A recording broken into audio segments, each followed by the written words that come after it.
Alors, Steiner fait le point sur le crash de Mick Schumacher. 1 million de dollars, ça va coûter l'écurie, 33 G, un impact apparemment à près de 270 km/h. Ça fait très très mal, le châssis lui-même ne semble pas endommagé. La structure d'impact latérale l'est, mais vous pouvez les changer. Évidemment, nous devons faire une vérif appropriée du châssis, mais il ne semble pas trop mal. Ferrari m'a dit que le moteur et la batterie sont en bon état, mais tout le reste est cassé. Steiner fait un point plus précis sur les dégâts, révélant que la boîte de vitesse a été détruite de l'impact. On avait vu le train arrière s'arracher lors de la récupération de l'épave, ainsi que 3 des 4 demi-trains, et l'ensemble de la carrosserie et des éléments aérodynamiques. Je pense que le coût est encore assez élevé parce que toutes les suspensions sont arrachées, à part l'avant gauche. Je crois qu'il y avait encore des pièces dessus. Le reste n'est que de la poudre de carbone. Je connais pas le montant, mais avec ces voitures, entre la boîte, toute la carrosserie qui est détruite, les radiateurs qui sont arrachés, ça va se chiffrer entre un demi-million et 1 million, je dirais.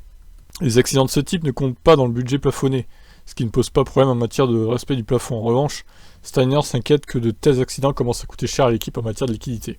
Il y a un montant nominal, mais dans une équipe de course, on ne peut jamais s'en tenir à un budget comme dans une entreprise commerciale normale, parce que vous avez ce risque. Vous avez évidemment une contingence dans cela. Mais si vous en avez 2 ou 3 comme ça, votre contingence n'est rapidement plus qu'une contingence. C'est une perte. Donc vous devez juste gérer. Évidemment, j'espère que nous n'en avons pas beaucoup d'autres. Ça reste à voir, parce qu'il y a encore des circuits urbains à venir. Hein.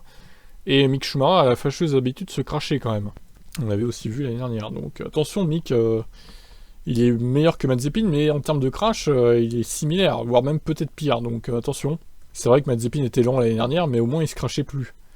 Mick Schumacher, par contre, je rappelle, hein, ça a été le champion en termes d'accidents, en termes de coûts pour l'équipe. Ça a été le premier pilote, celui qui a fait perdre le plus d'argent à une équipe de F1 l'an dernier. Donc attention à ce que ça se reproduise pas cette année.